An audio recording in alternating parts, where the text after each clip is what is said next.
This week we win a minimum wear M4 Nightmare. To enter, like every week, like, comment and subscribe, and react to the posting on my Discord server, linked below. Thanks! So imagine this. You got yourself a very nice CSGO skin a few days ago. You bought, let's say, a field tested Orb Dragon Lore on a legit market like for example GamerPay. You spent a lot of money of course, but you finally have that legendary skin in your inventory that you always wanted. Then a few days later you see a random guy adding you on Steam. You're used to it by that point, as most people that own a valuable skin, especially people that just got them new, get random ads from people. Most of them are just scam bots, some are legit and interested people that want to buy or trade for the new skin. So you don't think of anything bad when accepting, let's call him James, on Steam. But I can tell you, you would not be ready for the emotional roller coaster that would follow this single click. But let's start at the beginning. 4 weeks ago I bought a souvenir factory new Orb Desert Hydra on a legit cash marketplace. Why do I say legit all the time? Yeah, you will understand. I paid a lot of money for that, but I still got it for a price where I thought I could make a profit on. So I bought it, and after 4 days it was tradable and I withdrew it to my inventory, where I would need to wait another 7 days before I could resell it or trade it again. My inventory is public, so whenever I get a new skin, it is automatically added to skin databases like FloatDB. So if you look up the souvenir Orb Desert Hydra with the specific float mine had, you will find me as now the previous owner, but it was pretty easy to find me as the owner there. And if you're interested, you can add me directly there. Private inventories and so on are not tracked, but in 70% of cases the skin that is listed is really in that inventory. So around 3 days after I withdrew it to my Steam account, I get an email, which is not that surprising as it is linked to my Steam profile for possible YouTube cooperations. And the email goes something like this. Hi, you recently came into possession of my scammed item. This is my formal request to return it before I start legal proceedings. I can work through YouTube, Steam and every channel you have to have you banned for receiving stolen items, or you can sort it out yourself.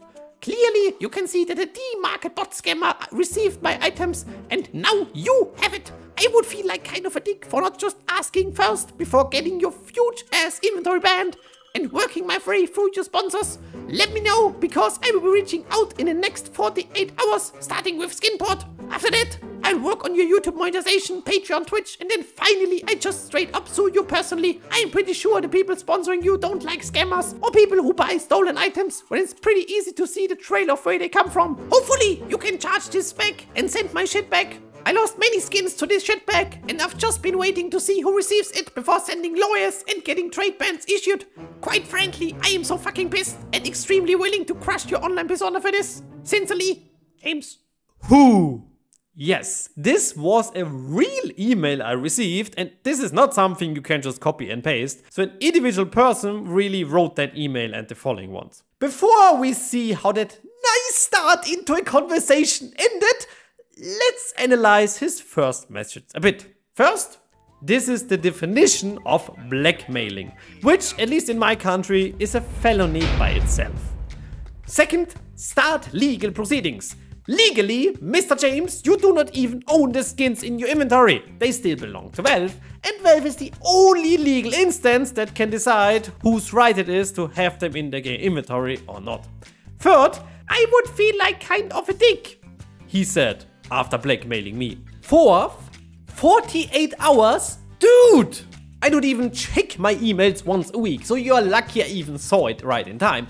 And you are all over the I start legal proceedings train, so 48 hours is not a legal time span to request an answer from. Just imagine you forgot to pay your bills and 2 days later the cops arrive and take away your dog and your house because you didn't see the mail in time. Number 5, starting with Skinport. Sorry to break the news, but they are either my sponsor nor that I use the site comparable often, so I have no idea why he came out with Skinport here. And last, He will contact YouTube, Patreon, and all my sponsors. Aha. And you tell them, hello, Mr. Neon stole some gold from me in World of Warcraft. Please delete his life. Thank you. or what? So, there are now 3 things I could do. First, I could really get scared by his threats or believe him that this is true and send him the $4,000 Optus title back and in the process just lose $4,000. Second, I could just ignore and block him because either he's just an idiot or he's a scammer himself, but in the end, like, there is no legal proceeding for me to do anything here. Or third, which I later did, respond to him and try to discuss this problem. I thought as an influencer and trader, people really trust me, for example when going first on trades, or they hopefully have kinda trust in what I say in my videos. So I want to be as transparent and open as possible, so I really think it's my duty to respond to requests like this. Even though they are kinda weird and I know this wouldn't take a good end here. So I told him, hello my boy, very sorry to hear about your loss, but you are attacking the wrong person. There's nothing I can do here. I have no way of checking where an item is coming from. I am very strict against scammers and try to protect as many people as possible through my videos. But as a trader, I have my limits of doing so myself. I got the orb from a very legit account in a very legit trade from a legit site. Even now, I cannot verify 100% if your story is true, or you're not just trying to get the orb back you sold via a second account, which is a real possibility. I suggest you contact Steam or SKINS, where the orb was listed, and see if there's something they can do. But if not, and your story is true, I really advise you to move on. I understand how this feels and I've also been scammed. Even just yesterday. Yeah, because somebody switched the condition and I didn't saw it, so I lost a few dollars. But now trying to get a legitimate guy that protects hundreds of people daily from scams and even holds the scamming industry small, for example with my API scam videos having over 20,000 views, banned sounds like a wrong move, doesn't it? And please be careful who you threaten. I am not your enemy and any part of my community or corporations knows exactly like me that I did nothing wrong. But be also aware that lawyers cannot do anything about it. It would just cost you a lot of money for nothing, as legally the items are not your own property. Legally you just have a using right granted by Steam. Hope you understand my boy, and again very sorry for your loss. Hope you will feel better soon. Regards, Neon. And regarding the he could have just pretended he got scammed, this was a real possibility. I mean, it is very unlikely, I agree, and API scam is pretty common, especially for people that unbox really expensive items, because they in most cases don't know how to sell items, they just see that they got a really expensive item. But imagine he got the orb, in a case for example, and sold it via 2 of his own accounts to make it look like he was API scammed by a demarket bot, which isn't that unlikely because normally API scam bots change their name pretty commonly because they always have to pretend to be the account the victim is trading with.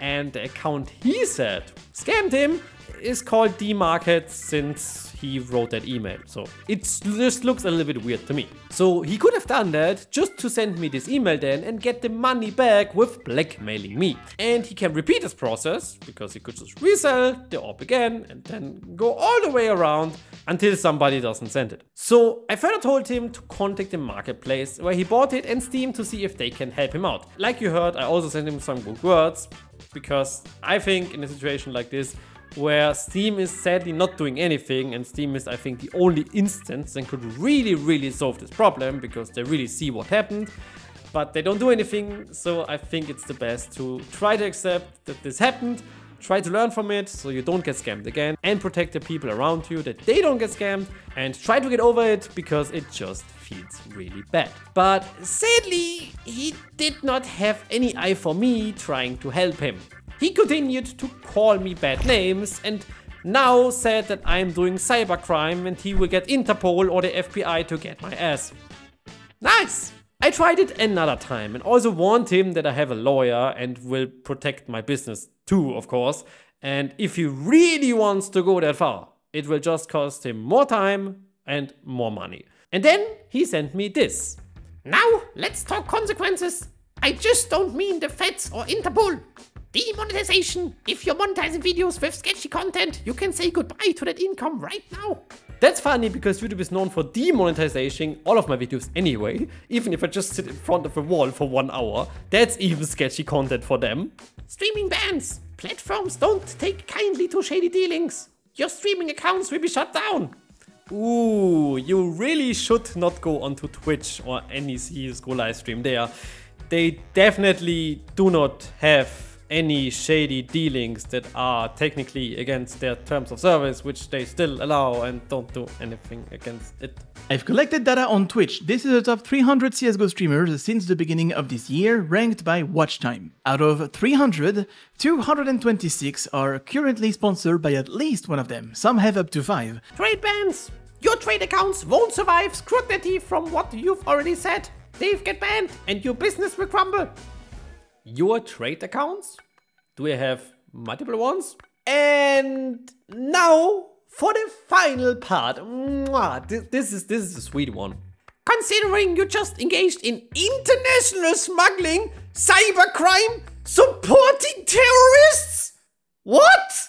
After this email, it was very clear that he is just trying to further blackmail me into sending the skin. And he's not interested in any solution or help I can offer him. So I told him that and that I won't respond to further messages. And yeah, here we are a few weeks later. I sold the orb as a Hydra and I was also lucky because the open beta of CS2 was released, sending the price of the skin up by over $1,000. So definitely making me end up with some nice profit. And pretty much as expected, I never heard of James again, and at least by now I have not heard anything from my lawyer too. But now I'm really curious to hear what you think of this. At least in Austria, if you buy, for example, a bike, which later proves to be stolen, you have to return it, leaving you without bike and without the money you paid for it. Because it is your responsibility to check if the good you buy is stolen or not. For bikes, you can just check the number on it, but with CSGO skins, that's sadly very hard if not impossible. And how would you handle items like, for example, my Orb Medusa, which went through over 100 inventories? Do you think scammed items should be returned like that as well? I mean, in theory, it is impossible to 100% prove that the item was scammed, and if it is, I personally think that Steam should step in. For example, if the story was true, they could easily verify by the request that a fully automated API scam took place and then easily ban the fake demarket account and return the orb. But the problem here, they already did that after the game was released, but they stopped that because people were kinda scamming Steam and yeah, faking it to duping items. So, God, can we just end this video calling people are just bad? I mean, what the f?